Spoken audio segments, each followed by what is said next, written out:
Sir Alex Ferguson may have been stripped of his Manchester United ambassadorial role last week, but his legacy as manager remains a stifling cloud for those following in his footsteps, with Erik Ten the latest to be jettisoned after failing to measure up.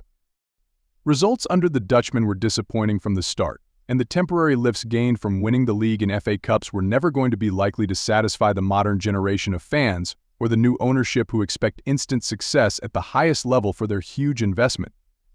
For supporters of a generation who still consider the Premier League to be a newfangled marketing ploy, 2 Wembley triumphs in 2 years would have been considered a reasonable return for a club that went 26 years without winning the title. Ferguson, however, transformed that mentality with his extraordinary 26-year tenure that enabled the long-suffering United fans to gorge on trophies, an incredible 39 of them. It is often conveniently overlooked that the Scots' first 4 years were totally barren, but he was given far more time to turn things around than any of those who succeeded him. However, United's subsequent total domestic dominance and 2 Champions League triumphs utterly changed the expectations of supporters who grew to know only success. Ten Hag took over in 2022, but from the start he seemed an uncomfortable fit. The Dutchman was not, of course, helped by the often wretched displays of the biggest names at the club, some whom he inherited but many he brought in via a 2-year, £500 million spending spree.